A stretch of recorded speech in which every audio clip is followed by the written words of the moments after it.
All right, let's pull back the curtain on a piece of technology that is so critical to our modern world, but it's almost completely invisible. It's called load balancing, and you could say it's the hidden art that keeps the internet from completely falling apart every single day. I mean, really think about that for a second. A brand new season of some hit show drops on Netflix, or it's Prime Day on Amazon. How does the entire internet not just, collapse under all that pressure? How do those sites stay lightning fast for literally everyone all at once? Well, it's not magic, but it is seriously brilliant.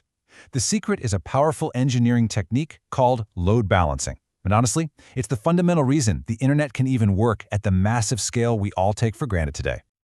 Okay, so let's dive right in. To really get a handle on this, we first need to understand the basic challenge that pretty much every popular website on the planet has to deal with, what you could call the million-user problem. So, what's the answer to this million-user problem? It's this whole concept of load balancing. And at its core, it's actually pretty simple. It's just the process of spreading out all the incoming user traffic across a bunch of different servers. The whole point is to make sure that no single server gets totally swamped. Because that's what causes those awful slowdowns and, the dreaded site is down errors. Now, I know that still might sound a little bit technical, so let's just use a really simple, everyday analogy that's going to make this entire thing just click. Okay, so imagine you're at a packed fast food restaurant. All those hungry people in line, they're the users, just like us trying to get on a website. And the cashiers taking the orders, well, those are the servers. It's basically a perfect real-world comparison. So, what happens when there's only one cashier open? You know how it goes. The line gets crazy long, people get frustrated, service just grinds to a halt. That's a website crashing. But then, a smart manager sees what's happening and boom, opens up 3 more cash registers. All of a sudden, that one huge line splits into 4 small, fast ones. And just like that, everyone's getting served quickly. And here's the key. That manager in our story is the load balancer. See, the manager isn't taking any orders themselves. They're just intelligently directing people to keep everything flowing smoothly. That's the exact same thing a load balancer does for web requests. So, we've got the what and we've got the why. Now let's get into the really cool part, the how. How does this digital traffic manager actually get the job done? The most crucial thing to understand is its position. A load balancer isn't hidden away in some back room. No, it sits right at the front door. It's the official gatekeeper, right there between you, the user, and the whole group of servers that are waiting to help you. It is the very first thing your request talks to. Now, a load balancer isn't just sending traffic out randomly. It uses specific, smart strategies. For instance, there's round robin, which is the simplest. It's like dealing cards, just sending requests one by one to each server in a repeating cycle. Then you have something smarter, like least connections. This one actually looks to see which server has the fewest users at that moment, which cashier has the shortest line and sends you there. And then there's geographic routing, which is all about speed. It connects you to the server that's physically closest to you in the world, which cuts down on lag time. Okay, so this is definitely cool technology, but let's talk about the real-world impact here. Why is this so incredibly important for the internet we all use every single day? Let's really get down to it. What is the big deal? Why is this something that any company that wants to have a presence online absolutely has to have? Well, the answers are pretty huge.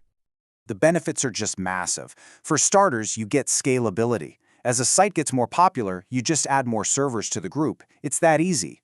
It also gives you high availability. This is awesome. If one of the servers crashes, the load balancer just stops sending people there. You, the user, never even notice. All of this, of course, leads to way better performance, faster websites for everybody.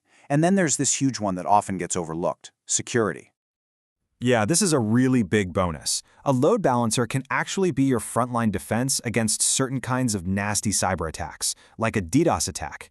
When someone tries to flood a website with junk traffic, the load balancer can spread that flood across all of the servers. And by doing that, it can stop any one of them from getting overwhelmed and taken offline.